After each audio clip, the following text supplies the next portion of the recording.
Praise Lord. നാം തുടർമാനമായി പഠിച്ചുകൊണ്ടുവരുന്ന അധ്യായമാണല്ലോ കൊരിന്ത്യ ലേഖനം. അതിൻ്റെ 4-ാം അധ്യായത്തിൽ 1 മുതൽ 8 വരെയുള്ള വാക്യങ്ങൾ നമുക്ക് ഇന്ന് ചുരുക്കമായിട്ട് ചിന്തിക്കാം.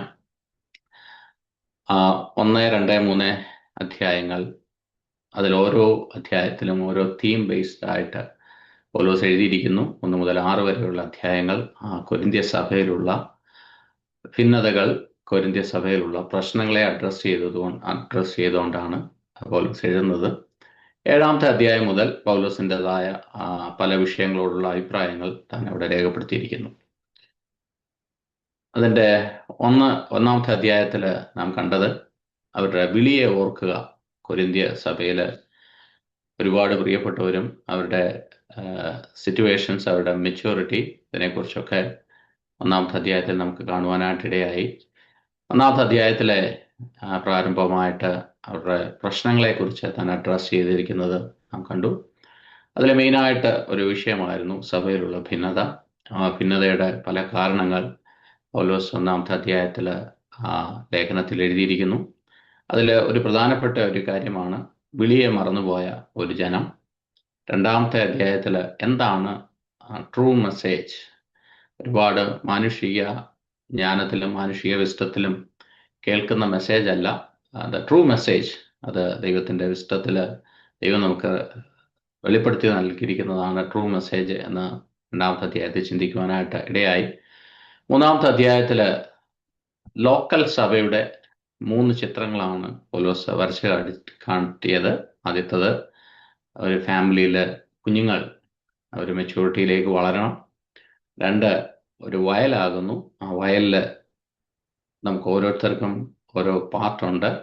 3-ാമത്, നിങ്ങൾ ദൈവത്തിൻ്റെ മന്ദിരമാണ്, നിങ്ങൾ പണിയുന്നത്. ദൈവത്തിൻ്റെ ആലയം, ദൈവത്തിൻ്റെ മന്ദിരമായിട്ട് നിങ്ങൾ പണിയപ്പെടണം. അല്ലാതെ അതൊരു ടവറായിട്ട്, ഗോപുരമായിട്ട് തീരരുത്. ഇങ്ങനെയുള്ള 3 ആശയങ്ങൾ. ഇപ്പോൾ ഓരോ പിക്ചറിലും പൗലോസ് ആഗ്രഹിച്ചത്, ഓരോ മെസ്സേജ് ഓരോ പിക്ചറിലൂടെയും പൗലോസ് ഷെയർ ചെയ്യുന്നതായിട്ട് നമുക്ക് കഴിഞ്ഞ അധ്യായത്തിൽ ചിന്തിക്കുവാനായിട്ടിടയായി. എന്നാൽ ഈ 4-ാമത്തെ അധ്യായത്തിൽ ദൈവസഭയെക്കുറിച്ച്, ലോക്കൽ സഭയെക്കുറിച്ച് ഒരു പിക്ചർ 3-ാമത്തെ അധ്യായത്തിൽ നാം ചിന്തിച്ചു. 4-ാമത്തെ അധ്യായത്തിൽ നാം ചിന്തിക്കാൻ പോകുന്നത് ദൈവദാസന്മാർ, അപ്പോസ്തലന്മാർ അല്ലെങ്കിൽ ലീഡേഴ്സിനെ കുറിച്ചുള്ള അവരുടെ ഒരു പിക്ചറാണ്. അതിന് 4-ാമത്തെ അധ്യായത്തിൽ കാണുന്നത് 4 കാര്യങ്ങൾ, 4 പിക്ചേഴ്സ് പൗലോസ് ഇവിടെ വരച്ച് കാണിക്കുന്നത്. 1, സെർവൻറ്റ്. 2, സ്റ്റുവാർഡ്. 3, സ്പെക്ടാക്കിൾ. 4, ഫാദർ. അപ്പോൾ ആദ്യം ശുശ്രൂഷകൻ, സെർവൻറ്റ് എന്നുള്ള ഒരു പിക്ചറാണ് 1-ാമത്തെ അധ്യായത്തിൽ 1-ാമത്തെ വാക്യത്തിൽ നാം വായിക്കുന്നത്. 1-ാമത്തെ അധ്യായത്തിൽ മറ്റൊരു കാര്യം കൂടെ പൗലോസ് അവിടെ പറയുന്നത് ഗ്രഹവിചാരകന്മാർ എന്നുള്ള ഒരു പദം അവിടെ ഉപയോഗിച്ചിരിക്കുന്നു. ഇതെല്ലാം നമ്മൾ ഡീറ്റെയിൽ ആയിട്ട് നമുക്ക് ഇന്ന് ഈ 2 കാര്യങ്ങളാണ് ചിന്തിക്കാനായിട്ട് പോകുന്നത്. 3-ാമത് കൂത്തുകാഴ്ച. 4-ാമത് നിങ്ങൾ ഫാദേഴ്സ്, പിതാവ് എന്നുള്ള ഒരു പദവി. അപ്പോൾ ഈ 4 പിക്ചറാണ് പൗലോസ് ഇതിലൂടെ വരച്ച് കാണിക്കുന്നത്. ഇതിനകത്ത് 4 പിക്ചേഴ്സിലും ഓരോ ക്വാളിറ്റീസ് നമുക്ക് ഇതിനകത്തുനിന്ന് പഠിക്കാനായിട്ടുണ്ട്. ഓരോരുത്തരെ കുറിച്ച് ഈ ഓരോ പിക്ചേഴ്സിൽ നമ്മൾ ആരായിരിക്കണം എന്നത് വളരെ വ്യക്തമായിട്ട് പൗലോസ് വരച്ച് കാണിക്കുന്നു. ഈ സെർവൻ്റ് എന്ന് പറയുമ്പോൾ ദൈവസഭയിലെ ലീഡർഷിപ്പിനെ എല്ലാം കൂടെ ചേർത്തിട്ടാണ് ഈ 4 ഗുണഗണങ്ങൾ അല്ലെങ്കിൽ 4 പിക്ചേഴ്സ് പൗലോസ് ഇവിടെ ഈ ലേഖനത്തിലൂടെ നമ്മളെ പഠിപ്പിക്കുവാനായിട്ട് ആഗ്രഹിക്കുന്നത്. ഇപ്പോൾ പ്രധാനമായ ഒരു ചിന്ത, ആദ്യത്തെ 1-ാമത്തെ വാക്യം ഒന്ന് വായിക്കാം. നമ്മളെ എങ്ങനെ കരുതണം എന്നുള്ളതാണ് പൗലോസ് അതിൻ്റെ 4-ാം അധ്യായത്തിൻ്റെ 1-ാം വാക്യത്തിൽ നാം വായിക്കുന്നത്. ഞങ്ങളെ ക്രിസ്തുവിന്റെ ശുശ്രൂഷക്കാരും ദൈവമർമ്മങ്ങളുടെ ഗ്രഹവിചാരകന്മാരും എന്നിങ്ങനെ ഓരോരുത്തരും എണ്ണിക്കൊള്ളട്ടെ. Price the Lord. അപ്പോൾ ഈ ആദ്യത്തെ വേർഡ് സെർവൻസ്, അതിന് ഗ്രീക്കിൽ ഉപയോഗിച്ചിരിക്കുന്ന ഒരു പദം വളരെ അർത്ഥമുള്ള ഒരു പദമാണ് under rowers on the ship. എന്താണ് ഈ അണ്ടർ റോവേഴ്സ് എന്ന് പറയുമ്പോൾ, പണ്ട് കാലങ്ങളിൽ യുദ്ധത്തിനൊക്കെ പോയിക്കൊണ്ടിരുന്ന വലിയ കപ്പലുകളിൽ എൻജിനുകളൊന്നും ഇല്ലായിരുന്നു. അപ്പോൾ ഈ കപ്പലിൻ്റെ ഏറ്റവും ലോവർ ആയിട്ടുള്ള പാർട്ടിൽ ഈ ആൾക്കാർ, പ്രത്യേകിച്ചും സ്ലേവ്സ് ആയിരുന്നു, അവർ തുഴഞ്ഞുകൊണ്ടാണ് ഈ കപ്പൽ മുന്നോട്ട് പോയിക്കൊണ്ടിരുന്നത്. അതിൻ്റെ ഒരു പിക്ചർ ഞാനിവിടെ നിങ്ങളെ കാണിക്കാം. ഇതാണ് ഈ അണ്ടർ റോവേഴ്സ് എന്ന് പറയുന്ന ആൾക്കാർ. ഇതിട്ട് നടുവിൽ രണ്ട് സൈഡിലായിട്ട് ആൾക്കാർ ഇങ്ങനെ ഇരുന്ന് തുഴയുന്നു. അപ്പൊ ഇവിടെ ഈ ഈ ലോവർ ഡക്കിന്റെ പ്രത്യേകത എന്ന് വെച്ചാൽ ഇവിടെ ഇരുട്ടായിരിക്കും. കാര്യം ഇവിടെ വെട്ടമില്ല, ഇതിനകത്ത് ജനല് പറ്റത്തില്ല, ഇതിനകത്ത് കാറ്റ് കയറത്തില്ല. അപ്പൊ ഇങ്ങനെ ആ ലോവർ ഡക്കിൽ ഇവരിന്ന് തുഴഞ്ഞുകൊണ്ടിരിക്കും. അപ്പൊ ഇവര് ഈ തുഴയുന്നത് ഇവർ കണ്ടുകൊണ്ടല്ല തുഴയുന്നത്. ഇവർക്ക് കിട്ടുന്ന കമാൻഡ്, ഈ ഇവിടുന്ന് മേളില് അവിടുത്തെ ക്യാപ്റ്റൻ ഒരു കമാൻഡ് കൊടുക്കും. അത് പലരായിട്ട് പാസ് ചെയ്തിട്ട് ഇവിടെയുള്ള ഇവരെ നോക്കുന്ന കുറച്ച് സോൾജിയേഴ്സ് ഇവിടെ കാണും. അവരിവരോട് പറയും, നിങ്ങൾ സ്പീഡിൽ തുഴയണോ, ഒരു സൈഡ് തുഴച്ചിൽ നിർത്തിയിട്ട് അടുത്ത സൈഡ് തുഴയണം. ഇതെല്ലാം ഇവര് പറയുന്ന ആജ്ഞയ്ക്കനുസരിച്ചാണ് ഈ താഴെ തട്ടിലിരിക്കുന്ന അണ്ടർ റോവേഴ്സ് ഷിപ്പ് തുഴഞ്ഞ് മുന്നോട്ട് പോകുന്നത്. ഇതിനകത്ത് ഒരുപാട് ആശയങ്ങൾ നമുക്ക് ഇതിനകത്ത് പഠിക്കാനായിട്ട് കഴിയും. ഒന്ന്, ഞാൻ നേരത്തെ പറഞ്ഞതുപോലെ ഇതിനകത്ത് ജനലില്ലാത്തത് കൊണ്ട് ഇവർക്ക് തന്നെ അറിയത്തില്ല ഇവരെങ്ങോട്ടാ തുഴയുന്നെന്നുള്ളത്. രണ്ടാമത്തെ ഒരാശയം, ഈ തുഴയുന്നവർക്ക്, ഈ വള്ളംകളിയൊക്കെ കണ്ടിട്ടുള്ളവർക്ക് അറിയാം, ഇതെല്ലാവരും ഒരേ സിംഗിൾ വേണം തുഴയാനായിട്ട്. വള്ളംകളിയിലൊക്കെ ഒരു പാട്ട് പാടുന്ന അതേ താളത്തിലാണ് ഇവരെല്ലാവരും തുഴയുന്നത്. ഒരാളും ആ താളം തെറ്റിച്ച് തുഴഞ്ഞാൽ ശരിയാകത്തില്ല. ഇപ്പം ശുശ്രൂഷകന്മാരെ കുറിച്ച് പൗലോസ് പറയുന്നത് യു ആർ അണ്ടർ റോവേഴ്സ് എന്ന് പറയുമ്പോൾ അന്നുള്ള ചുറ്റുപാടിൽ ഇവർക്ക് നന്നായിട്ട് മനസ്സിലാക്കാനായിട്ട് കഴിയും. ശുശ്രൂഷകരുടെ സംഭവം അവരുടെ പ്രയത്നത്തിന് പലപ്പോഴും അതിൻ്റെ പ്രതിഫലം കാണണമെന്നില്ല, എങ്ങോട്ടാ പോകുന്നതെന്ന് അവർക്ക് അറിയത്തില്ല. പക്ഷേ അവർക്ക് കിട്ടുന്ന ആജ്ഞ, ദൈവസന്നിധിയിൽ നിന്ന് കിട്ടുന്ന ആ വെളിപ്പാടും ആ ദർശനത്തിനും അനുസരിച്ച് അവർ മുന്നോട്ട് പോകുന്നവരായിട്ട് തീരണം. അപ്പം ഇതിനകത്ത് എപ്പോഴും ഏറ്റവും ചലഞ്ചിങ് ആയിട്ടുള്ള ഒരു കാര്യമാണ്, നാം പലപ്പോഴും വണ്ടി ഓടിക്കുമ്പോഴൊക്കെ നമുക്ക് വലിയ ജനലുണ്ട്, നമുക്ക് ആ വലിയ വിൻഷീൽഡ് ഉണ്ട്, വിൻഷീൽഡിലൂടെ നമുക്ക് കാണും ഈ വാഹനം എങ്ങോട്ടാ പോകുന്നതെന്നുള്ളത്. അതൊക്കെ ഡ്രൈവ് ചെയ്യുന്നെന്ന് പറഞ്ഞാൽ നമ്മൾ ആ സീനറിയൊക്കെ എൻജോയ് ചെയ്ത് നമ്മുടെ ആ പ്രോഗ്രസ് ഒക്കെ എൻജോയ് ചെയ്തിട്ടാണ് നാം മുന്നോട്ട് പോകുന്നത്. പക്ഷെ ഇവിടെ ഈ അണ്ടർ റോവേഴ്സിനെ സംബന്ധിച്ച് അവർക്ക് ഒരു പ്രോഗ്രസ്സും അവർ എൻജോയ് ചെയ്യത്തില്ല, ഒരു സീനറിയും അവർ എൻജോയ് ചെയ്യത്തില്ല. അവർ ആ പറയുന്ന താളത്തിനനുസരിച്ച്, ഒരേ താളത്തിനനുസരിച്ച്, കിട്ടുന്ന ആജ്ഞയനുസരിച്ച് തുഴഞ്ഞ് മുന്നോട്ട് പോകുന്ന ഒരു കൂട്ടരാണ് ഈ അണ്ടർ റോവേഴ്സ്. ഇതാണ് പൗലോസ് വരച്ച് കാണിക്കുന്ന ആദ്യത്തെ ചിത്രം. സെർവൻ്റ് എന്നും ശുശ്രൂഷകന്മാരെന്നും ഒക്കെ നാം പലപ്പോഴും വായിക്കുമ്പോൾ എന്താണ് അതിൻ്റെ റിയൽ മീനിങ് എന്ന് നമുക്ക് പലപ്പോഴും മനസ്സിലാകത്തില്ല. അതുകൊണ്ടാണ് ഞാൻ ഈ പിക്ചർ കാണിക്കുവാനായിട്ട് ഇടയായത്. ഇതാണ് ആദ്യത്തെ ശുശ്രൂഷകരെ കുറിച്ചുള്ള പിക്ചർ. ഇപ്പൊ നമ്മൾ ഓരോരുത്തരും, നമുക്ക് പലപ്പോഴും ശുശ്രൂഷയിലൊക്കെ കുറേ നാള് ചെയ്തിട്ടും അതിനകത്ത് ഫലം കാണാതൊക്കെ ഇരിക്കുമ്പോൾ നമുക്ക് പലപ്പോഴും നിരാശ ഉണ്ടാകാറുണ്ട്. പക്ഷെ ദൈവം നമ്മളെക്കുറിച്ച് ആഗ്രഹിക്കുന്നത് അങ്ങനെ നിരാശപ്പെടാൻ വേണ്ടിയിട്ടുള്ള ഒരു കൂട്ടരായിട്ടല്ല, ദൈവത്തിൻ്റെ ആജ്ഞ അനുസരിച്ച് മുന്നോട്ട് പോകുക എന്നുള്ളതാണ്. പിന്നെ ഇതിനകത്ത് മറ്റൊരാശയം, they are the humble, they are the lowest people in that ship. അവരാണ്, അണ്ടർ റോവേഴ്സ് ആണ് ഇതിലെ ലോവസ്റ്റ് റാങ്കിലുള്ള ആൾക്കാർ. പലപ്പോഴും അവർക്ക് ഒരു പ്രിവിലേജും അവർ അനുഭവിക്കാറില്ല. അപ്പോൾ അത് വളരെ പർപ്പസായിട്ട് ഡെലിബറേറ്റ്ലി പോൾ യൂസ് ചെയ്ത ഒരു പദമാണ്. അവരെ ഹംബിൾ ചെയ്യാൻ വേണ്ടിയിട്ട് ഒരു ഹംബിൾ ടേമാണ് ശുശ്രൂഷകന്മാരെ കുറിച്ച് ആഗ്രഹിക്കുന്നത്, അല്ലെങ്കിൽ ശുശ്രൂഷകന്മാരെ കുറിച്ച് അവിടെ പറഞ്ഞിരിക്കുന്നത്.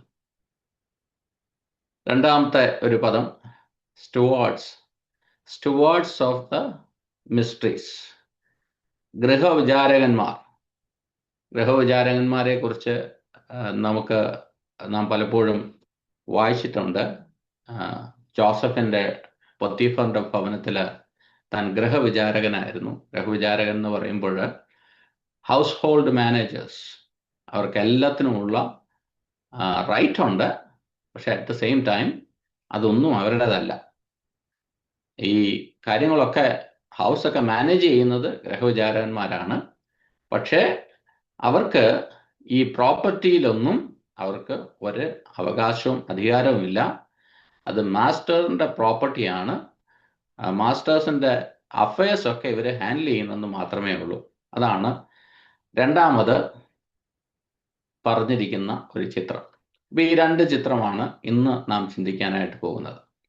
ആദ്യത്തെ നിങ്ങൾക്ക് മനസ്സിലായെന്ന് വിചാരിക്കുന്നു. ഇത് വളരെ പ്രധാനപ്പെട്ട ഒരു ചിന്തയാണ്. ആദ്യത്തെ ഈ സെർവൻസ് അല്ലെങ്കിൽ അണ്ടർ റോവേഴ്സ് എന്ന് പറയുന്ന പദം. ഞാൻ ചിന്തിക്കാറുണ്ട് പലപ്പോഴും ഈ അണ്ടർ റോവേഴ്സ് അതിൻ്റെ ഒരു ഷോർട്ട് ഫോം നമുക്ക് UR എന്ന് വേണമെങ്കിൽ പറയാം. UR നമ്മൾ ആത്മീയ കോളത്തിൽ പല ഈ നമ്മുടെ പേരിൻ്റെ ഫ്രണ്ടിൽ DR ഉണ്ട്. പിന്നെ ബ്രദേഴ്സിന് ഡോക്ടേഴ്സ് എന്നുള്ളതിന് DR എന്ന് ചേർക്കാറുണ്ട്. ബ്രദറിന് BR ചേർക്കാറുണ്ട്. പാസ്റ്ററിന് PR ചേർക്കാറുണ്ട്. അങ്ങനെ ഒരുപാട് ആറുകൾ നമ്മൾ കണ്ടിട്ടുണ്ടെങ്കിൽ UR ആരും ചേർത്ത് നമ്മൾ കണ്ടിട്ടില്ല. എന്നാൽ പൗലോസ് പറയുന്നത് നിങ്ങളുടെ ശുശ്രൂഷകരാണെങ്കിൽ റവും ഇപ്പം പ്രോഫറ്റ്സും ഒന്നും അല്ല ചേർക്കേണ്ടത്.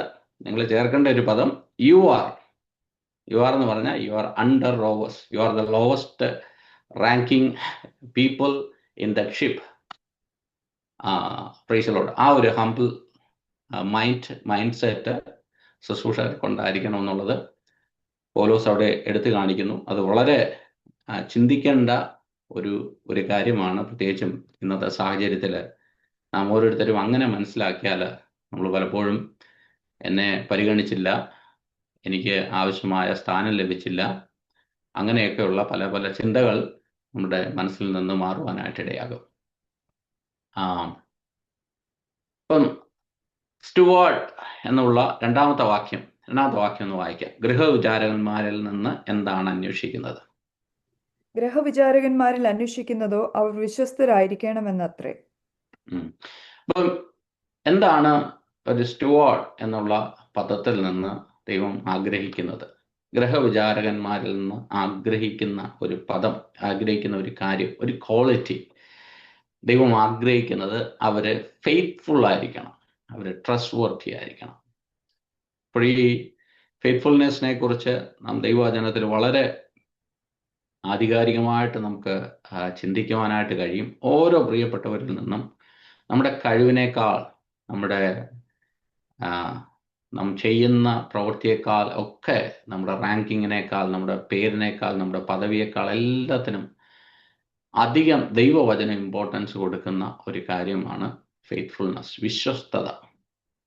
ഇന്ന് വിശ്വസ്തത കുറഞ്ഞു പോയിരിക്കുന്ന ഒരു കാലത്തിൽ, ആരെയും വിശ്വസിക്കാൻ പറ്റാത്ത ഒരു സാഹചര്യത്തിലായിരിക്കുന്ന ഒരു കാലഘട്ടത്തിൽ നമ്മുടെ ജീവിതത്തിലും നമ്മളെ തന്നെ പരിശോധിക്കേണ്ട ഒരു കാര്യമാണ് എത്രത്തോളം നാം ദൈവസന്നിധിയിൽ വിശ്വസ്തരാണ്. നമ്മളെ ഏൽപ്പിച്ചിരിക്കുന്ന ശുശ്രൂഷകളിൽ നാം വിശ്വസ്തരാണ്. ദൈവം നമ്മളെ വിളിച്ചിരിക്കുന്ന വിളിയിൽ എത്രത്തോളം വിശ്വസ്തരാണ്. വലിയ സീരിയസ് ആയ ഒരു ചിന്തയാണല്ലോ അത്. ലൂക്കോസിന്റെ സുവിശേഷം 12-ാം അധ്യായത്തിന്റെ 42-ാം വാക്യം ഒന്ന് വായിക്കാം. യേശു തന്നെ പറഞ്ഞിരിക്കുന്ന ഒരു ഉപമയാണ്. എന്താണ് ആ ഉപമയിൽ കാണുന്നത്? ദൈവം ആഗ്രഹിക്കുന്ന വിശ്വസ്തത. പത്രോസ് ചോദിച്ചതിന് കർത്താവ് പറഞ്ഞത്, തക്ക സമയത്ത് ആഹാരവീതം കൊടുക്കേണ്ടതിന് യജമാനൻ തന്റെ വേലക്കാരുടെ മേലാക്കുന്ന വിശ്വസ്തനും ബുദ്ധിമാനുമായ ഗൃഹവിചാരകനാർ. യജമാനൻ തൻ്റെ വേലക്കാരുടെ മേൽ ആക്കുന്ന തക്ക സമയത്ത് ആഹാരം കൊടുക്കേണ്ടതിന് ഇത് മാനേജ് ചെയ്യുവാനായിട്ട് ആക്കുന്ന ഗൃഹവിചാരകന്മാർ. അപ്പൊ ദൈവസന്നിധിയിൽ വിശ്വസ്തത, ഫെയ്ത്ത്ഫുൾനെസ്, ദൈവസന്നിധിയിൽ നമുക്ക് ഏൽപ്പിച്ചിരിക്കുന്ന ഏത് ടാലന്റാണോ അതിനോടൊരു പൂർണ്ണ വിശ്വസ്തത നമുക്ക് കാണിക്കുവാനായിട്ട് കഴിയണം.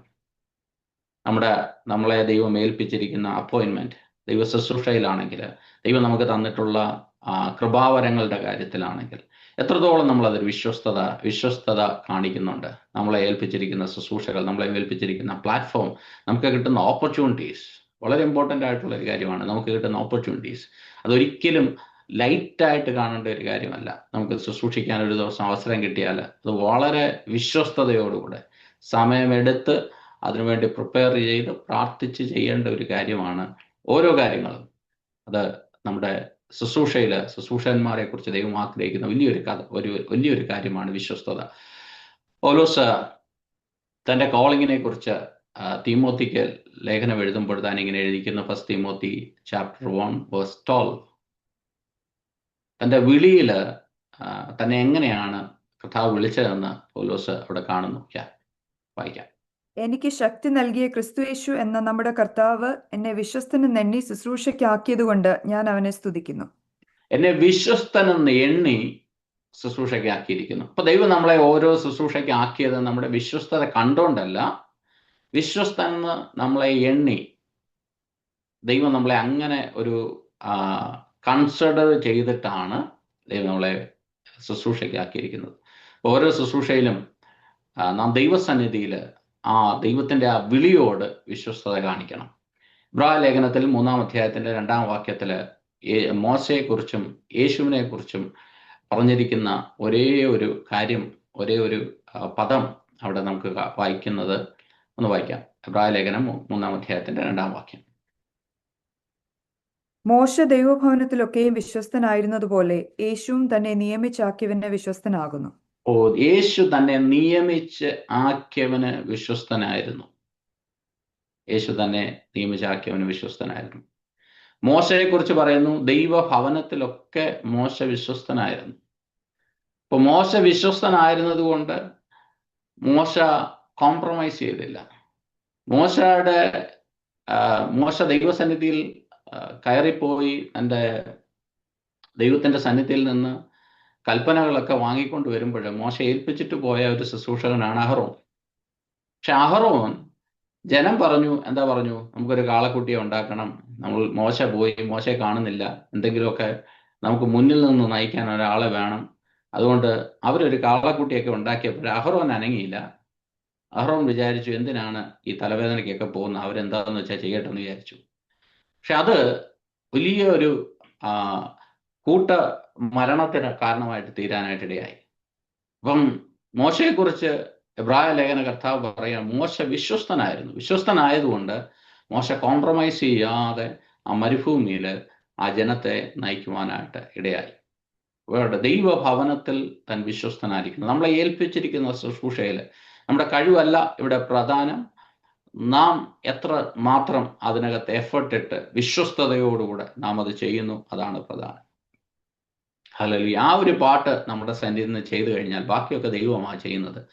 നേരത്തെ വരച്ച ഒരു പിക്ചറിൽ പറഞ്ഞതുപോലെ അണ്ടർ റോവേഴ്സ് അവർക്കൊരിക്കലും അവരുടെ ഫ്രണ്ടിൽ എന്താണെന്ന് കാണാനായിട്ട് കഴിയത്തില്ല, അവരുടെ ബാക്കിൽ എന്താണെന്ന് കാണാനായിട്ട് കഴിയത്തില്ല, അവർ ചെയ്യുന്നതിൻ്റെ റിസൾട്ട് അവർക്ക് കാണാനായിട്ട് കഴിയത്തില്ല.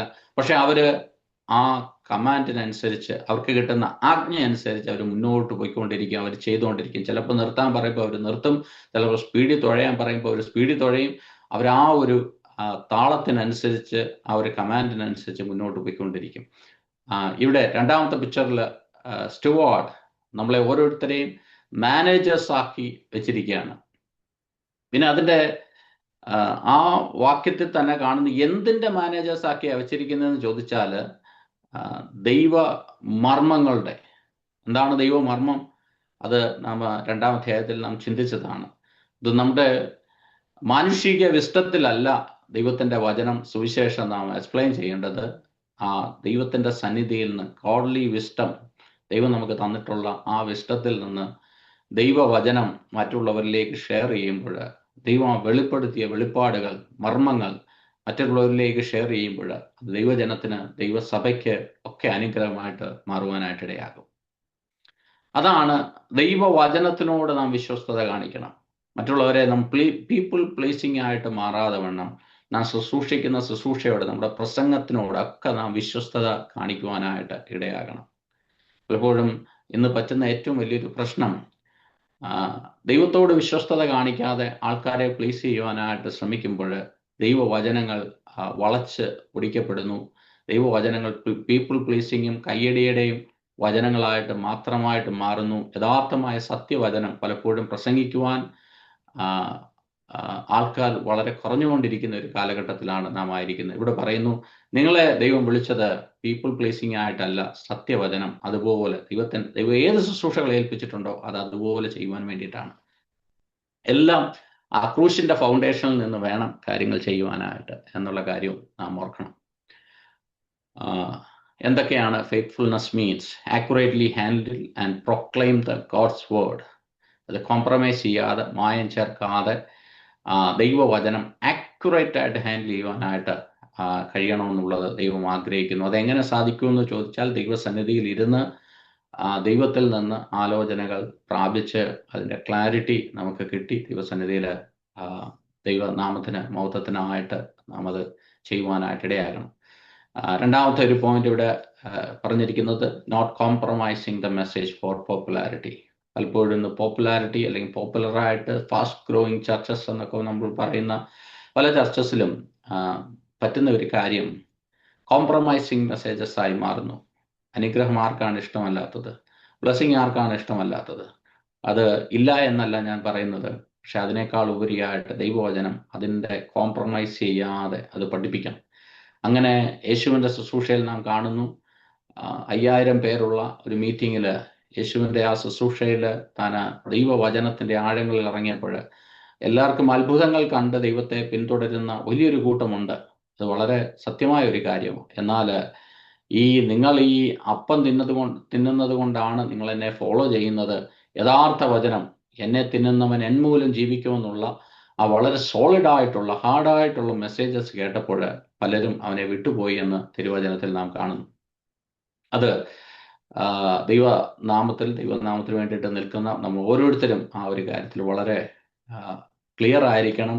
നാം ദൈവത്തെ പ്ലീസ് ചെയ്യുന്നവരായി മാറണം. മാസ്റ്റേഴ്സിൻ്റെ അല്ലെങ്കിൽ നമ്മുടെ മാസ്റ്റർ കർത്താവാണ്. നാം കർത്താവിനെ പ്ലീസ് ചെയ്യുന്നവരായി അതായിരിക്കണം നമ്മുടെ ജീവിതത്തിലെ ഏറ്റവും വലിയ ലക്ഷ്യം.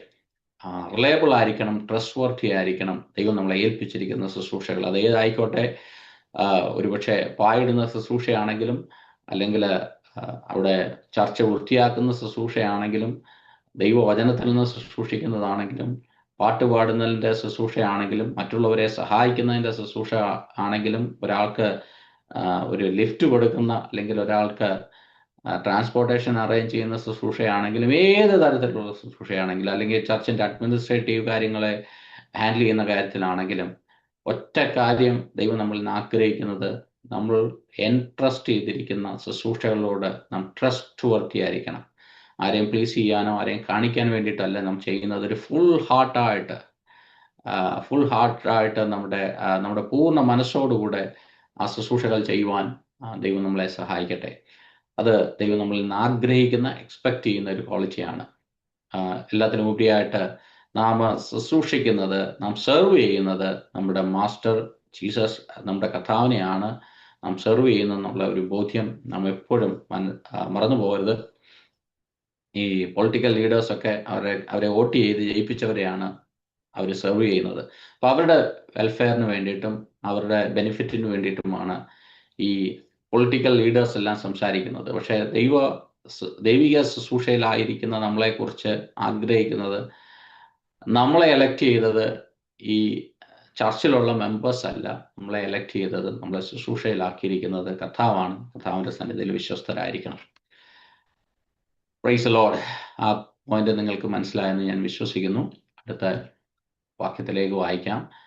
അടുത്ത 3 തൊട്ട് 3-4 വാക്യങ്ങളിൽ നാം ഇങ്ങനെ ആയിരിക്കുമ്പോൾ നമ്മളെ ശുശ്രൂഷകരാക്കി വെച്ചിരിക്കുന്നു, നമ്മളെ ലീഡേഴ്സ് ആക്കി വെച്ചിരിക്കുന്നു. ഇതൊക്കെ ആണെങ്കിലും നമ്മളെ വാച്ച് ചെയ്യുന്ന, നമ്മളെ ജഡ്ജ് ചെയ്യുന്ന ഒരു 3 തരം ജഡ്ജ്മെന്റിനെ കുറിച്ചാണ് ഇവിടെ നാം കാണുന്നത്. 3 തരത്തിലുള്ള ജഡ്ജ്മെന്റ് എല്ലാവരുടെയും ലൈഫിൽ അവർ ഫേസ് ചെയ്യേണ്ട 3 തരത്തിലുള്ള ഒരു ജഡ്ജ്മെന്റിനെ കുറിച്ചാണ്. ഒന്ന്, മാനുഷികമായിട്ടുള്ള നമ്മുടെ ചുറ്റുപാടുമുള്ള, നമ്മൾ ഇനി എന്ത് ചെയ്തെന്ന് പറഞ്ഞാലും, എത്ര നന്നായിട്ട് ചെയ്തെന്ന് പറഞ്ഞാലും നമ്മളെ ജഡ്ജ് ചെയ്യുന്ന ഒരു ഗ്രൂപ്പ് നമ്മുടെ ചുറ്റുമുണ്ട്. അത് ദൈവസഭയിലാണെങ്കിലും ദൈവസഭയുടെ വെളിയിലാണെങ്കിലും. ദൈവസഭയുടെ വെളിയിലുള്ളവർ ഒരുപാട് പേര് നമ്മളെ ജഡ്ജ് ചെയ്യാറുണ്ട്. അവർ ചോദിക്കാറുണ്ട്, നിങ്ങളും മറ്റുള്ളവരും തമ്മിലുള്ള വ്യത്യാസം എന്താണ്? മറ്റുള്ളവരിൽ കാണുന്നതൊക്കെ നിങ്ങളിലും കാണുന്നു. അങ്ങനെയൊക്കെയുള്ള പല പല കമൻറ്റുകൾ നാം പലപ്പോഴും കേൾക്കാറുണ്ട്. അപ്പോൾ ഇതിനെയൊന്നും നമുക്ക് ഒരിക്കലും തള്ളിക്കളയാനായിട്ട് പറ്റത്തില്ല. We should welcome their input. പക്ഷേ നമ്മുടെ മെയിൻ പോയിന്റ്, നമ്മളെ കർത്താവ് ജഡ്ജ് ചെയ്യുന്നുണ്ട്. ലോർഡ്സ് ജഡ്ജ്മെന്റ് ആയിരിക്കണം നമ്മുടെ ഏറ്റവും കൂടുതൽ ഇമ്പോർട്ടൻ്റ് ആയിട്ടുള്ളൊരു കാര്യം. പക്ഷെ മറ്റുള്ളവരുടെ ജഡ്ജ്മെന്റ് എടുക്കല്ലെന്നല്ല, അവർ ചിലപ്പോൾ കാണിച്ചു തരുന്ന, അവർ ചോദിക്കുന്ന ചോദ്യങ്ങൾക്ക് നമ്മുടെ ലൈഫിൽ അതിനെ ഒന്ന് ഇവാലുവേറ്റ് ചെയ്ത് നോക്കുന്നത് നല്ലതായിരിക്കും. ഈ 3 തരത്തിലുള്ള ജഡ്ജ്മെന്റ്, 3 തരത്തിലുള്ള കോടതിയിലൂടെ നാം ഓരോരുത്തരും കടന്നു പോകേണ്ടതായിട്ടുണ്ട് എന്നുള്ള കാര്യവും പൗലോസ് ഇവിടെ 3-4 വാക്യങ്ങളിൽ നമ്മളെ ഓർമ്മിപ്പിക്കുന്നു. അതിന്റെ 3-ാമത്തെ വാക്യം വായിക്കാം. നിങ്ങളോ മനുഷ്യർ കഴിക്കുന്ന വല്ല വിസ്താരത്തിലോ എന്നെ വിധിക്കുന്നത് എനിക്ക് എത്രയും ലഘുകാര്യം. ഞാൻ എന്നെ തന്നെ വിധിക്കുന്നതുമില്ല. ഇവിടെ പൗലോസ് 3-ാമത്തെ വാക്യത്തിൽ പറഞ്ഞിരിക്കുന്നത് മാനുഷികമായ ജഡ്ജ്മെന്റ്, കോരിന്ത്യൻസ് ജഡ്ജ്മെന്റ്. ഇപ്പോൾ പൗലോസ് ഇരുന്ന ശുശ്രൂഷയിൽ പൗലോസിനെ കുറിച്ചുള്ള കൊരിന്ത്യൻ സഭയുടെ ഒരു ജഡ്ജ്മെന്റ്. അവര് കാർണലായിട്ടുള്ള ആൾക്കാരാണ്, അവർക്ക് ലാക്ക് ഓഫ് സ്പിരിച്വൽ ഡിസേൺമെന്റ് ഉള്ള ആൾക്കാരാണ്. പക്ഷെ അവര് പൗലോസിനെ ജഡ്ജ് ചെയ്യുന്നത്, പൗലോസ് ആ ഹ്യൂമൻ ഫീഡ്ബാക്ക് അത് വർത്ത്ലെസ് ആണെന്ന് പൗലോസ് പറയുന്നില്ല. പൗലോസ് പറയുന്ന ഒരു കാര്യമുണ്ട്, ഇതിനെ ഡിഫെൻഡ് ചെയ്യുക എന്ന് പറയുന്നത് എനിക്ക് വളരെ ലഘുവായ ഒരു കാര്യം. ഇതൊരു വലിയ കാര്യമായിട്ടൊന്നും പൗലോസ് എടുക്കുന്നില്ല. മനുഷ്യരുടെ ജഡ്ജ്മെന്റിന് ഉത്തരം പറയുന്ന കാര്യം ഞാൻ നേരത്തെ പറഞ്ഞതുപോലെ അവിടെയുള്ള ആൾക്കാർ അവരൊരു ജഡീകരായിട്ടുള്ള ആൾക്കാരായതുകൊണ്ട്, ഒരു സ്പിരിച്വൽ ഡിസേൺമെന്റ്സ് കുറവായിട്ടുള്ള ആൾക്കാരായതുകൊണ്ട് അവരുടെ ജഡ്ജ്മെന്റും അവരുടെ തിങ്കിങ്ങും ഒക്കെ അതുപോലുള്ള കാര്യങ്ങളായിരിക്കും. അതിനെയൊക്കെ പറഞ്ഞ് ജയിക്കാനായിട്ട് പൗലോസിന് വലിയ എഫർട്ട് ഒന്നുമില്ല എന്നുള്ളതാണ് പൗലോസോട് പറയുന്നത്. 1-2 കാര്യങ്ങൾ ഇതിനകത്ത് നമ്മൾ ചിന്തിക്കേണ്ടത്, അവരങ്ങനെയുള്ള ആൾക്കാരാണെങ്കിൽ പോലും അതിനെ നാം വർത്ത്ലെസ് ആയിട്ട് കാണരുത്. They are not the final authority. പക്ഷേ നമുക്ക് നമ്മുടേതായ ഒരു ജഡ്ജ്മെന്റ് ഉണ്ടെന്നുള്ള കാര്യം 4-ാമത്തെ വാക്യത്തിൽ എഴുതിയിരിക്കുന്നു. ആൾക്കാരുടെ ജഡ്ജ്മെന്റ് നാം കേൾക്കണം, അതിനെ പ്രോപ്പറായിട്ടുള്ള രീതിയിൽ നാം റിയാക്ട് ചെയ്യണം. അതിനകത്ത് നമ്മൾ ഒരിക്കലും ഡിസ്കറേജ്ഡ് ആയി പോകരുത്. കാര്യം നമുക്ക് ചുറ്റുമുള്ള ആൾക്കാരൊന്നും അവർക്ക് അതിൽ സ്പിരിച്വൽ ഡിസേൺമെന്റ് ഉള്ള ആൾക്കാരാണോന്നില്ല. അവർക്ക് പലപ്പോഴും ഈ ദൈവവചനത്തിന്റെ മർമ്മങ്ങളൊന്നും അറിയണമെന്നില്ല, ദൈവവചനത്തിന്റെ പ്രിൻസിപ്പിൾസ് അറിയണമെന്നില്ല, സഭയിലുള്ളവർക്ക് പോലും അറിയണമെന്നില്ല, പിന്നെ വെളിയിലുള്ളവരുടെ കാര്യം പറയണ്ടല്ലോ. അപ്പൊ അങ്ങനെ ഉള്ള ജനത്തിന്റെ ജഡ്ജ്മെന്റ്, അവരുടെ ക്വസ്റ്റ്യനകത്ത് നമ്മൾ ഡിസ്കറേജ്ഡ് ആയി പോകരുത്. പക്ഷെ നമ്മൾ അതിന് ആൻസറബിൾ ആണെന്നുള്ള കാര്യം ഇവിടെ 3-ാമത്തെ വാക്യത്തിൽ നാം കാണുന്നു. 4-ാമത്തെ വാക്യത്തിലേക്ക് പോകാം. 4-ാമത്തെ വാക്യത്തിൽ 2 കാര്യങ്ങളാണ് പറയുന്നത്. ഒന്ന് നമ്മുടെ സെൽഫ് ജഡ്ജ്മെന്റ്. 4-ാമത്തെ വാക്യം ഒന്ന് വായിക്കാം. എനിക്ക് യാതൊരു കുറ്റത്തെക്കുറിച്ചും ബോധമില്ലെങ്കിലും അതിനാൽ ഞാൻ നീതിമാൻ എന്ന് വരികയില്ല. എന്നെ വിധിക്കുന്നത് കർത്താവാകുന്നു. Praise God. ഇവിടെ ചിന്തിക്കേണ്ട ഒരു കാര്യം പൗലോസ് പറയാണ്, എനിക്ക് ബോധമില്ലെന്നെങ്കിലും I am not aware of anything against myself, but I am not merely acquitted. ഞാൻ നീതിമാനാണെന്ന് വരികയില്ല. എനിക്ക് അറിഞ്ഞൂടാ എന്ന് വിചാരിച്ച് ഞാൻ നീതിമാനാണെന്ന് വരികയില്ല. അത് വളരെ ചിന്തിക്കേണ്ട ഒരു കാര്യമാണ്. പലപ്പോഴും ഈ തെറ്റ് ചെയ്യുന്നവരും, ലോകത്ത് എല്ലാവർക്കും അത് തെറ്റാണെന്ന് തോന്നിയാലും, ഈ ചെയ്യുന്നവരുടെ വിചാരം അവരെ പോലെ പരിശുദ്ധരായിട്ടുള്ള ആരും ഇല്ലെന്നുള്ളതാണ്. അപ്പം അവർ ഭയങ്കര സീരിയസ് ആയിട്ടാണ് ചെയ്യുന്നത്. കാണുന്നവർക്കെല്ലാം അതിനകത്ത് അത് തെറ്റാണെന്ന് തോന്നിയാലും, അതുപോലെ നമ്മുടെ മനസാക്ഷിക്ക് നമുക്ക് ശരിയെന്ന് തോന്നുന്നത് ദാറ്റ് ഈസ് നോട്ട് ഇനഫ് എന്നും ചൊല്ലി അത് ശരിയാകണമെന്നില്ല. അപ്പൊ നാം എന്ത് കാര്യമാണെങ്കിലും അത് ദൈവവചനത്തിന്റെ ചുറ്റാകെ അല്ലെങ്കിൽ ദൈവവചനത്തിന്റെ മുമ്പാകെ കൊണ്ടുവന്ന് ആ വചനമാൻ കണ്ണാടിയിലൂടെ ഒന്ന് നോക്കിയാൽ നമുക്ക് അതിനകത്തൊരു ക്ലാരിറ്റി ലഭിക്കുവാനായിട്ട് ഇടയാകും. നമ്മുടെ പേഴ്സണൽ നമുക്ക് നല്ലതായിട്ട് കിടന്ന് ഉറങ്ങാൻ പറ്റുന്നുണ്ട്. അത് ഈ മനസാക്ഷി അനുസരിച്ചാണ്. ആദ്യമൊക്കെ ചെറിയ ചെറിയ തെറ്റുകളൊക്കെ ചെയ്യുമ്പോൾ അവരുടെ മനസാക്ഷിക്ക് ഒരു കുത്തുണ്ടാകും. പിന്നെ ഇതങ്ങ് ശീലമായി മാറുമ്പോൾ മനസാക്ഷിക്ക് പിന്നെ അങ്ങനെ വലിയ കുത്തൊന്നും വരത്തില്ല.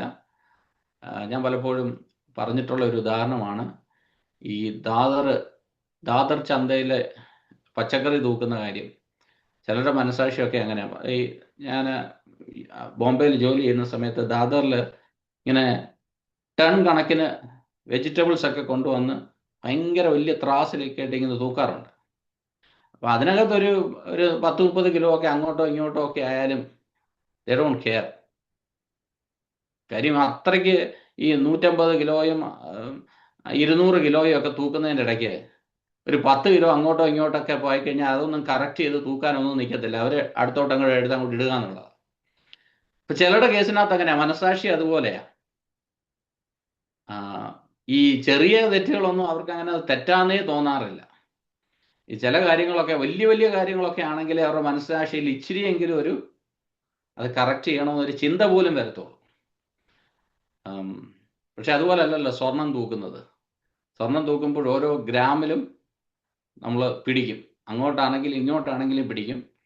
നമ്മൾ ഓരോ ഗ്രാം കുറഞ്ഞാലും അതിന് വളരെ സെൻസിറ്റീവായിട്ട് സൂക്ഷ്മതയോടെ നമ്മൾ ഹാൻഡിൽ ചെയ്യും.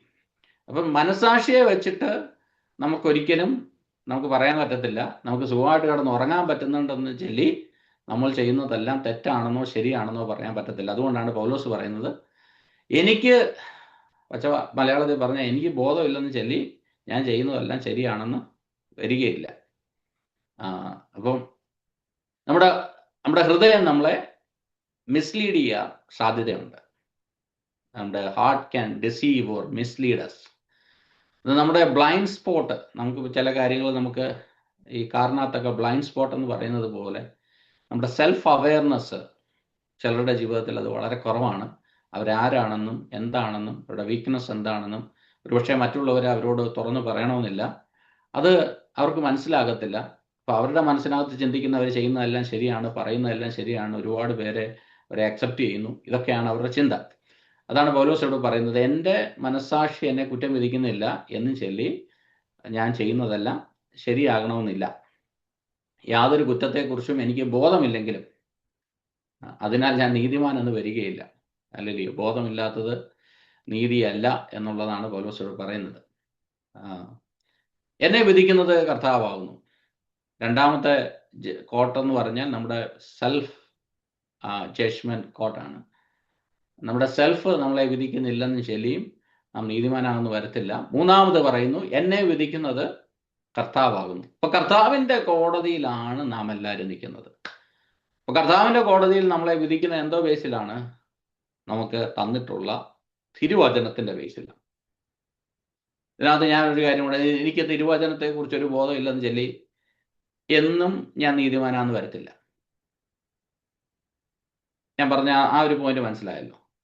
ഞാൻ സങ്കീർത്തനം മാത്രമേ വായിക്കാറുള്ളൂ, ഞാൻ ലേഖനങ്ങൾ വായിക്കാറില്ല, എനിക്കതുകൊണ്ട് വചനമൊന്നും അറിയത്തില്ല, എനിക്ക് 91-ാം സങ്കീർത്തനം അറിയാവുന്നത്, 100-ാം സങ്കീർത്തനം അറിയാം എന്നും ചൊല്ലിയും ഞാൻ നീതിമാനാന്ന് വരത്തില്ല. കാര്യം കർത്താവിന്റെ കോടതിയിൽ എഴുതപ്പെട്ടിട്ടുള്ള തിരുവചനത്തിന്റെ പ്രകാശനം ദൈവം നമുക്ക് തന്നിട്ടുണ്ട്. അതിനൊരു എഫേർട്ട് എടുത്ത് അതെന്താ എഴുതിയിരിക്കുന്നത് എന്നുള്ളത് പഠിക്കണമെന്നുള്ളത് നമ്മുടെ എല്ലാം റെസ്പോൺസിബിലിറ്റിയാണ്. അതിനു വേണ്ടിയിട്ടാണ് നമ്മൾ ഈ ബൈബിൾ ക്ലാസ്സുകളൊക്കെ നമ്മൾ ക്രമീകരിച്ചിരിക്കുന്നത്. നമ്മൾ ഓരോരുത്തരെയും അതിനു വേണ്ടിയിട്ടാണ് ഇതിനകത്തോട്ട് വെൽക്കം ചെയ്യുന്നത്. അപ്പം ഇത് പഠിക്കണമെന്നുള്ള റെസ്പോൺസിബിലിറ്റിയും ഇതനുസരിച്ച് ജീവിക്കണമെന്നുള്ള റെസ്പോൺസിബിലിറ്റിയും നമ്മുടേതാണ്. ഒരു മനുഷ്യൻ ചെയ്യുന്നത് നല്ലതാണെങ്കിലും തീയതാണെങ്കിലും അവരെല്ലാവരും ന്യായസന്നിധിയിൽ നിൽക്കേണ്ടതായിട്ട് വരും, ദൈവത്തിന്റെ കോടതിയുടെ മുമ്പാകെ നിൽക്കേണ്ടതായിട്ട് വരും. അപ്പം ദൈവം ന്യായം വിധിക്കുന്നത് തിരുവചനത്തിന്റെ ബേസിലാണ്. ഹല്ലേലൂയ. അപ്പോൾ അത് വളരെ സീരിയസ് ആയിട്ടുള്ള ഒരു കാര്യമാണ് പൗലോസ് ഈ കൊരിന്ത്യ ലേഖനത്തിൽ എഴുതിയിരിക്കുന്നത്. ഒരുപക്ഷെ അവരോടും ഇങ്ങനെയും പറഞ്ഞിട്ടുള്ള, നിങ്ങളിപ്പം കുറെ പ്രാസംഗികരെയൊക്കെ വിളിക്കുന്നുണ്ട്, ആ പ്രാസംഗികരൊക്കെ ഭയങ്കര പ്രസംഗങ്ങളൊക്കെ പ്രസംഗിക്കുന്നുണ്ട്, നിങ്ങളത് മുഴുവനും അത് റെക്കോർഡ് ചെയ്ത് ആ ആഴ്ചകളിലൊക്കെ ആ പ്രസംഗം മാത്രമാണ് കേൾക്കുന്നത്. പക്ഷേ നിങ്ങളുടെ ജീവിതത്തിൽ അത് അത് അത് ഒരു പരിവർത്തനമാകുന്നില്ല, അല്ലെങ്കിൽ ഈ യഥാർത്ഥമായ സോളിഡായിട്ടുള്ള ഫുഡ് നിങ്ങൾക്ക് ലഭിക്കാതെ നിങ്ങൾ ഇപ്പോഴും പാലൊക്കെ കുടിച്ച് ഇങ്ങനെ സന്തോഷമായിട്ട് ഇങ്ങനെ നടക്കുകയാണ്. ഈ സോളിഡായിട്ടുള്ള ഫുഡ് ലഭിക്കാത്തിടത്തോളം കാലം നിങ്ങൾക്ക് സ്പിരിച്വലി ഒരു ഗ്രോത്ത് ഉണ്ടായിട്ടില്ല. അത് ദൈവത്തിന്റെ സന്നിധിയിൽ വരുമ്പോൾ അത് നിങ്ങൾക്ക് കുറ്റമായിട്ട് മാറാനായിട്ട് ഇടയാകും. അതാണ് പൗലോസ് ഇവിടെ പറഞ്ഞിരിക്കുന്നത്, ഞങ്ങളെ വിധിക്കുന്നതും ശുശ്രൂഷകർ എന്നുള്ള രീതിയിൽ ഞങ്ങളെ വിധിക്കുന്നതും കർത്താവാണ്. അപ്പൊ നമ്മളെല്ലാം നിൽക്കേണ്ട വരുന്നത് കർത്താവിന്റെ ന്യായസന്നിധിയിലാണ്. അപ്പൊ ദൈവം നമ്മളെ വിധിക്കുന്നത് നാം ചെയ്തതോ പ്രവർത്തിച്ചതോ സംസാരിച്ചതോ സംസാരിക്കാത്തതോ ഒന്നുമല്ല. ദൈവം നമ്മളെ വിധിക്കുന്നത് നമ്മുടെ ഹൃദയത്തിനകത്തുള്ള ചിന്തകൾ, നമ്മുടെ മോട്ടീവ്സ്. വളരെ വളരെ ചിന്തിക്കേണ്ട ഒരു കാര്യം, നമ്മുടെ മോട്ടീവ്സ്. എന്ത് ചെയ്താലും നമ്മുടെ മോട്ടീവ്സ് എന്താ? വളരെ ഡേഞ്ചറസ് ആയിട്ടുള്ളൊരു കാര്യമാണ് നമ്മൾ ഈ സുവിശേഷം പറയുന്നത്. നമ്മുടെ മോട്ടീവ്സ് എന്താണ്? സ്ട്രീറ്റ് മിനിസ്ട്രി നടത്തുന്നതിന്റെ നമ്മുടെ മോട്ടീവ്സ് എന്താണ്? പബ്ലിസിറ്റി ഉണ്ടാക്കാൻ വേണ്ടിയിട്ടാണോ സ്ട്രീറ്റ് മിനിസ്ട്രി നടത്തുന്നത്, അത് അനുഗ്രഹത്തിനേക്കാൾ ശാപമായിട്ട് മാറും. നമ്മൾ ഒരാളോട് സുവിശേഷം പറയുന്നതിന് നമ്മുടെ മോട്ടീവ്സ് എന്താണ്? മറ്റുള്ളവര് നമ്മളെ ഭയങ്കര സ്പിരിച്വൽ ആയിട്ടുള്ള ഒരു വ്യക്തി എന്ന് പറയാൻ വേണ്ടിയിട്ടാണ്? അതോ ആത്മാക്കളെ രക്ഷിക്കപ്പെടണമെന്നുള്ള ഹൃദയത്തിനകത്തെ അതിയായ താല്പര്യത്തിലാണോ നാം ഇത് ചെയ്യുന്നത്? കേൾക്കുന്നവർ എങ്ങനെ വേണമെങ്കിലും അവർക്ക് വിധിക്കാം. പക്ഷെ പൗലോസ് ഇവിടെ ഓർമ്മിപ്പിക്കുന്ന ഒരു കാര്യമുണ്ട്. നിങ്ങളുടെ പ്രസംഗങ്ങൾ, നിങ്ങളുടെ പാട്ട്, നിങ്ങളുടെ ആരാധന, നിങ്ങൾ ചെയ്യുന്ന പബ്ലിക് മിനിസ്ട്രീസ് എല്ലാത്തിൻ്റെ നിങ്ങളുടെ അകത്തെ മോട്ടീവ്സ് എന്താണെന്നുള്ളത്, ഹിഡൻ തോട്ട്സ് എന്താണെന്നുള്ളത് ദൈവം അറിയുന്നു. ദൈവം വിധിക്കുന്നത് ആ ഹിഡൻ തോട്ട്സിന്റെ ബേസിലാണ്. നിങ്ങളുടെ അകത്ത് നിങ്ങൾ പോലും അറിയാതെ ഹിഡൻ ആയിട്ടിരുന്ന ചില തോട്ട്സുകൾ. എത്ര സീരിയസ് ആയിട്ടുള്ള ഒരു ചിന്തയാണ് 5-ാമത്തെ വാക്യത്തിൽ എഴുതിയിരിക്കുന്നത്. ഹൃദയങ്ങളുടെ ആലോചനകളെ വെളിപ്പെടുത്തും, ഇരുളിൽ മറഞ്ഞിരിക്കുന്നത് വെളിച്ചത്താക്കി. ഹിഡനായിട്ട് നമ്മുടെ അകത്ത് സൂക്ഷിച്ചിരിക്കുന്ന അജണ്ടകൾ ഓരോരുത്തൻ ദൈവത്തിൽ നിന്ന് പുകഴ്ചയുണ്ടാകും. ഹല്ലേലൂയ. ദൈവത്തിന് നമ്മളെ പുകഴ്ത്താൻ വേണ്ടിയിട്ട് താല്പര്യമുണ്ട്. പക്ഷെ അതിന് ഉള്ള എന്തെങ്കിലുമൊക്കെ ഹൃദയത്തിന്റെ ആഴത്തിൽ കാണണം. പ്രവൃത്തിയിൽ മാത്രമല്ല, ഹൃദയത്തിന്റെ ആഴത്തിൽ ആ ഒരു ഇന്റൻഷൻ, ആ ഒരു ട്രൂ ഇന്റൻഷൻ നമ്മുടെ അകത്തുണ്ടെങ്കിൽ അതിനെല്ലാം ദൈവസന്നിധിയിൽ നിന്ന് പുകഴ്ചയുണ്ടാകും. ഹല്ലേലൂയ. ഇപ്പൊ 3 കാര്യങ്ങളാണ്. ഒന്ന്, നമ്മുടെ പർപ്പസ് ഓഫ് ദ ഹാർട്ട്. ഈ ദൈവസന്നിധി വിധിക്കപ്പെടുന്നതിൻ്റെ hidden things in the darkness, secret actions and deeds and purpose of the heart. പിന്നെ ദൈവത്തിന്റെ സന്നിധിയിൽ നിന്ന് ലഭിക്കുന്ന പുകഴ്ച. 6-ാമത്തെ വാക്യത്തിലേക്ക് കടന്നു വരാം. സഹോദരന്മാരെ, ഇത് ഞാൻ നിങ്ങൾ നിമിത്തം എന്നെയും അപ്പൊല്ലോസിനെയും ഉദ്ദേശിച്ച് പറഞ്ഞിരിക്കുന്നത്, എഴുതിയിരിക്കുന്നതിനപ്പുറം ഭാവിക്കാതിരിപ്പാൻ ഞങ്ങളുടെ ദൃഷ്ടാന്തം കണ്ടു പഠിക്കേണ്ടതിനും ആരും ഒരുത്തൻ അനുകൂലമായും മറ്റൊരുത്തന് പ്രതികൂലമായും ചീർത്തു പോകാതിരിക്കേണ്ടതിനും തന്നെ. Praise lord. ഹല്ലേലൂയ. അവിടെ വളരെ വ്യക്തമായിട്ട് പഠിച്ചിരിക്കുന്ന, എഴുതിയിരിക്കുന്നതിനപ്പുറമായിട്ടൊന്നും ഭാവിക്കാതെ, stay grounded in scripture. Hallelujah. Don't create a loyalties or division based on personalities. എഴുതിയിരിക്കുന്നതിന് അപ്പുറമായിട്ട് ഒന്നും ഭാവിക്കാതെ. പൗലോസ് ഇവിടെ പറയാണ്, ഇത് നിങ്ങളെക്കുറിച്ചൊന്നും അല്ല, അതുകൊണ്ട് നിങ്ങൾ പേടിക്കേണ്ട. ഇത് ഞങ്ങളെ ഓർത്തിട്ട്, ഞങ്ങളെ ഒരു എക്സാമ്പിൾ ആക്കിയിട്ട് നിങ്ങളിങ്ങനെ ചിന്തിക്കുക. ഇങ്ങനെയാണല്ലോ നമ്മളെക്കുറിച്ച് ചിന്തിക്കുമ്പോൾ നമുക്ക് ബുദ്ധിമുട്ടാണ്. വേറൊരാളെക്കുറിച്ച് ചിന്തിക്കുമ്പോൾ നമ്മളങ്ങ് ആഴത്തിൽ ചിന്തിക്കാനായിട്ട് പറ്റുമല്ലോ. പറയാൻ, നിങ്ങളെ ഓർത്ത് നിങ്ങൾ ചിന്തിക്കേണ്ട, ഞങ്ങളെ രണ്ടുപേരെയും വെച്ചിട്ട് നിങ്ങൾ ചിന്തിച്ചു നോക്ക്. I have applied all these things to myself and Apollos for your benefits. എങ്കിലും നിങ്ങൾക്ക് ഈ കാര്യം ഒന്ന് മനസ്സിലാകട്ടെ.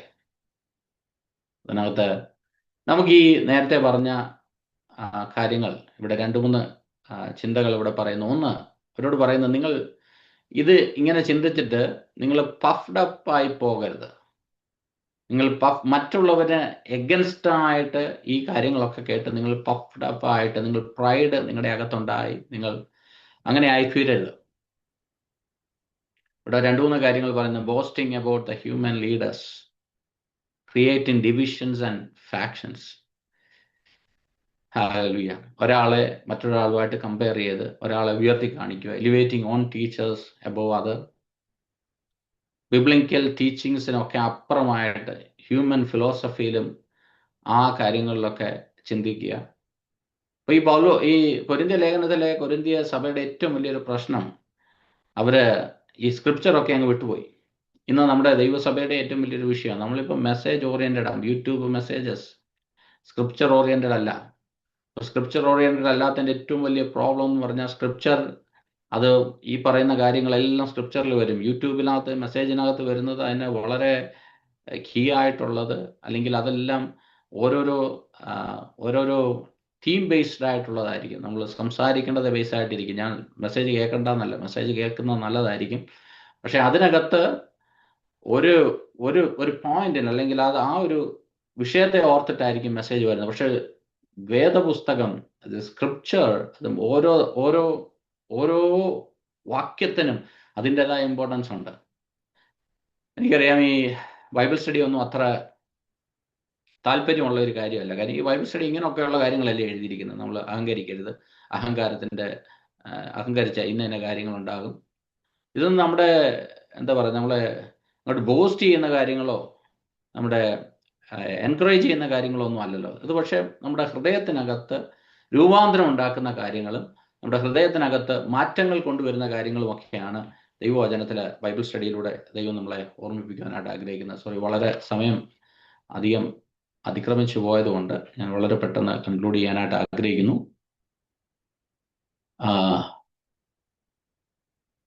അതിൻ്റെ 7-ാമത്തെ വാക്യം.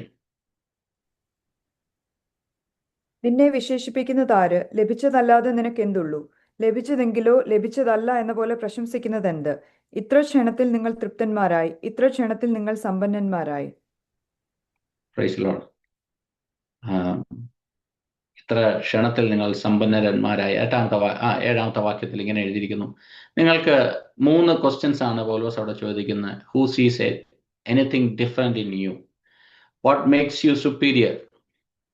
നിങ്ങൾക്ക് പുകഴുവാൻ, നിങ്ങൾക്ക് പ്രശംസിപ്പാനായിട്ട് നിങ്ങൾക്ക് എന്താണ് ഉള്ളത്? നിങ്ങളെ വിശേഷിപ്പിക്കുന്നത് എന്ത്? ലഭിച്ചതല്ലാതെ നിങ്ങൾക്ക് എന്തുള്ളൂ? ഹല്ലേലൂയ. ഇത് ലഭിച്ചതാണെങ്കിൽ അതിലെന്തിനാ പ്രശംസിക്കുന്നത്? പൗലോസ് പറയുന്ന പൗലോസിന്റെ ലോജിക്ക്, നമുക്ക് ദൈവസന്നിധിയിൽ ബോസ്റ്റ് ചെയ്യാനൊന്നുമില്ല, നിരാശപ്പെടാനും ഒന്നുമില്ല. ആ പ്രൈഡിനെ തകർത്ത്, ആ ദൈവസഭകളിലൊക്കെ ഈ പ്രൈഡ് തകരപ്പെടണം. ഞാൻ ഏതാണ്ടൊക്കെയാണ് എന്നുള്ള ചിന്തകളൊക്കെ ദൈവസഭയിൽ നിന്ന്, വ്യക്തികളുടെ ജീവിതത്തിൽ നിന്നൊക്കെ മാറണം. എന്നാലേ ദൈവത്തിന് അത് നമ്മളെ പണിയുവാനായിട്ട് കഴിയത്തുള്ളൂ. നമ്മുടെ ഈ സുപ്പീരിയർ തോട്ട് നമ്മുടെ സന്നിധിയിൽ, നമ്മുടെ ആ ചിന്തകളിൽ നിന്ന് മാറിയെങ്കിലേ, എന്തിനാണ് നമുക്ക് ഈ വലിയ വലിയ സ്ഥാനങ്ങളും മാനങ്ങളും പൊസിഷൻസുകളും? ഒരു ഇൻട്രൊഡക്ഷന് തന്നെ ഒരു 10 മിനിറ്റും അതിൻ്റെ ഒന്നും ആവശ്യമില്ലല്ലോ. നമ്മൾ ദൈവസന്നിധിയിൽ ഹമ്പിളായിട്ട്, സിമ്പിളായിട്ട് ദൈവസന്നിധിയിൽ നമ്മളെ കൊടുത്താൽ നമ്മളിലൂടെ അനേകര് ദൈവസന്നിധിയിൽ കടന്നു വരുവാനായിട്ട് ഇടയാകും. നമ്മൾ ദൈവസന്നിധിയിൽ താഴുക എന്നുള്ള ഒരു കാര്യമാണ് പൗലോസ് ഇവിടെ ഓർമ്മിപ്പിക്കുന്നത്. 8-ാമത്തെ വാക്യം വെച്ചിട്ട് ഞാൻ നിർത്താനായിട്ട് ആഗ്രഹിക്കുന്നു. എത്ര ക്ഷണത്തിൽ നിങ്ങൾ സമ്പന്നന്മാരായി, ഞങ്ങളെ കൂടാതെ വാഴുന്നവരായി. അയ്യോ, നിങ്ങളോടുകൂടെ ഞങ്ങളും വാഴേണ്ടതിന് നിങ്ങൾ വാണുവെങ്കിൽ കൊള്ളായിരുന്നു. Praise Lord. ഇവിടെ പൗലോസ് അവരെ കളിയാക്കിയാണ് ഈ വാക്യം എഴുതിയിരിക്കുന്നത്. നിങ്ങൾ എത്ര പെട്ടെന്ന് സമ്പന്നന്മാരായി തീർന്നു. You think that you arrived spiritually, എന്നിട്ട് you already become rich. You feel spiritually superior and complete. Without us, you have become kings. You have achieved the greatness. Hallelujah. പക്ഷെ ഞങ്ങൾ സഫർ ചെയ്യുന്ന സമയത്ത് നിങ്ങൾ ചിന്തിക്കുന്നു നിങ്ങളെല്ലാമായി എന്നുള്ളത്. Praise God. 1-2 കാര്യങ്ങൾ ഈ പദത്തിലെല്ലാം എഴുതിയിരിക്കുന്നത് ശുശ്രൂഷകന്മാരെ ഫോക്കസ് ചെയ്തിട്ടാണ്, ആത്മീയ ശുശ്രൂഷകൾ ചെയ്യുന്നവരെ ഫോക്കസ് ചെയ്തിട്ടാണ് എഴുതിയിരിക്കുന്നത്. അവരുടെ വിശ്വസ്തത ആവശ്യമാണ്, താഴ്മ ആവശ്യമാണ്. ജനത്തിനോട് പറയുന്ന ഒരു കാര്യം, ഈ വലിയ സെലിബ്രിറ്റി ലീഡേഴ്സ്, അത് വളരെ ഡേഞ്ചറസ് ആയിട്ടുള്ള ഒരു കാര്യമാണ്. നമുക്ക് ലോക്കൽ ചർച്ച്, അതാണ് 3-ാമത്തെ അധ്യായത്തിൽ നാം കണ്ടത്. ലോക്കൽ ചർച്ച്, എല്ലാ പ്രിയപ്പെട്ടവർക്കും ലോക്കൽ ചർച്ച് വേണം. ആ ലോക്കൽ ചർച്ചിന്റെ കീഴിലാണ് ഓരോ വ്യക്തികളും പണിയപ്പെടേണ്ടത്. ഞാനിവിടെ കണ്ടിട്ടുള്ള ഒരു പ്രവണതയുണ്ട്. നാട്ടിലുള്ള ഏതെങ്കിലും സെലിബ്രിറ്റി അല്ലെങ്കിൽ വലിയ മെഗാ ചർച്ചിലെ മെമ്പേഴ്സ് ഒക്കെ ഇവിടെ വന്ന് അവർക്ക് they don't want to go to any local church. അവരുടെ പാസ്റ്റർ ഭയങ്കര ഇമ്പോർട്ടൻ്റ് ആയിട്ടുള്ള, he was a celebrity guy, so they don't want to be under to anyone. It's a complete pride. ഭയങ്കര dangerous ആയിട്ടുള്ളൊരു പോക്കാണ്. വളരെ സീരിയസ് ആയിട്ട് മനസ്സിലാക്കേണ്ട ഒരു കാര്യമാണ്. നമ്മളെ ദൈവസന്നിധിയിൽ നമ്മൾ ആരും അല്ല. നമ്മളെ ഓരോ സ്ഥലത്താക്കിയിട്ടുണ്ടെങ്കിൽ അവിടുത്തുള്ള ഏതെങ്കിലും ഒരു അതോറിറ്റിക്ക് കീഴിലാണ് നാം പോകേണ്ടത്. ആ ഒരു ആ ഒരു സ്പിരിച്വൽ സബ്മിസീവ്നെസ് അല്ലെങ്കിൽ ഒരു ഹംബിൾനെസ് നമ്മുടെ ജീവിതത്തിൽ വേണം. അതാണ് പൗലോസ് ഇവിടെ എഴുതിയിരിക്കുന്നത്. നിങ്ങളൊരു ഒരു ഒരു സെലിബ്രിറ്റി ലീഡറിന്റെ പുറകെ പോയി നിങ്ങൾ ഡിവിഷൻ ഉണ്ടാക്കുന്നവരായിട്ട് തീരരുത്. നിങ്ങൾ സബ്മിസീവ് ആയിരിക്കണം. അപ്പൊ അവരുടെ ചിന്ത, അവിടെ കൃപാവരങ്ങൾക്ക് ഒരു കുറവില്ലാത്ത ഒരു സഭയാണ്. അപ്പൊ അവർക്ക് എന്തൊക്കെയോ ആയിപ്പോയി എന്നുള്ളൊരു ചിന്ത. അതാണ് പൗലോസ് പറഞ്ഞിരിക്കുന്നത്. നിങ്ങൾ എന്തൊക്കെയോ ആയി. നിങ്ങളുടെ അടുത്ത് വന്ന ശുശ്രൂഷ അറിയിച്ച ഞാൻ ഇപ്പോഴും പട്ടിണിയിലും ദാരിദ്ര്യത്തിലും ഒക്കെയാണ്. നിങ്ങൾ സമ്പന്നരായി, നിങ്ങൾ രാജാക്കന്മാരായി, നിങ്ങളുടെ കൂടെ ഞങ്ങളും വാണായിരുന്നേ കൊള്ളായിരുന്നു എന്നൊക്കെ പൗലോസ് അവരെ കളിയാക്കി എഴുതിയിരിക്കുക. ഇതിനകത്ത് ഒരുപാട് പാഠങ്ങൾ ദൈവം നമ്മളെ പഠിപ്പിക്കുന്നുണ്ട്. പൗലോസ് വളരെ വ്യക്തമായിട്ട് എഴുതിയിരിക്കുന്നു. നിങ്ങളെ എങ്ങനെ കൺസിഡർ ചെയ്യണം. You R under rowers, you are not DR. Hallelujah. നമുക്ക് നമ്മുടെ ആ മേളിൽ ഈ PR-ലും DR-ലും ഒക്കെ നമ്മൾ ഒരുപാട് അങ്ങ് പുകഴുന്ന ആൾക്കാരാണ്. പക്ഷെ പൗലോസ് പറയുന്നത് you should consider yourself as you R under rovers. Hallelujah. അങ്ങനെ ആകുമ്പോൾ നമുക്കൊരു നിരാശ ഉണ്ടാകത്തില്ല. നമ്മളെ അങ്ങനെയാണ് ദൈവം വിളിച്ചിരിക്കുന്നത്. അതാണ് നമ്മുടെ ശുശ്രൂഷ. ഇത്രയൊക്കെ ശുശ്രൂഷ ചെയ്തിട്ട് എനിക്കൊരു ഗ്രോത്ത് കാണുന്നില്ലല്ലോ, അല്ലെങ്കിൽ ഞാനൊന്നും കാണുന്നില്ലല്ലോ. എങ്ങനെ അണ്ടർ റോവേഴ്സ് ഒന്നും കാണാൻ പറ്റത്തില്ല. കാര്യം അവർ കപ്പലിന്റെ ഏറ്റവും അടിത്തട്ടിലാണ്, അവർ ഇരുട്ടിലാണ് ഇരിക്കുന്നത്. അവരാകെ ചെയ്യുന്നത് തുഴയുക എന്നുള്ളതാണ്. ആ മേളിൽ നിന്ന് കിട്ടുന്ന ആജ്ഞയ്ക്കനുസരിച്ച് മുന്നോട്ട് നീങ്ങുക എന്നുള്ളതാണ് ദൈവം നമ്മളെ കുറിച്ച് ആഗ്രഹിക്കുന്നത്. അതിനായിട്ട് ദൈവം നമ്മളെ സഹായിക്കുമാറാകട്ടെ.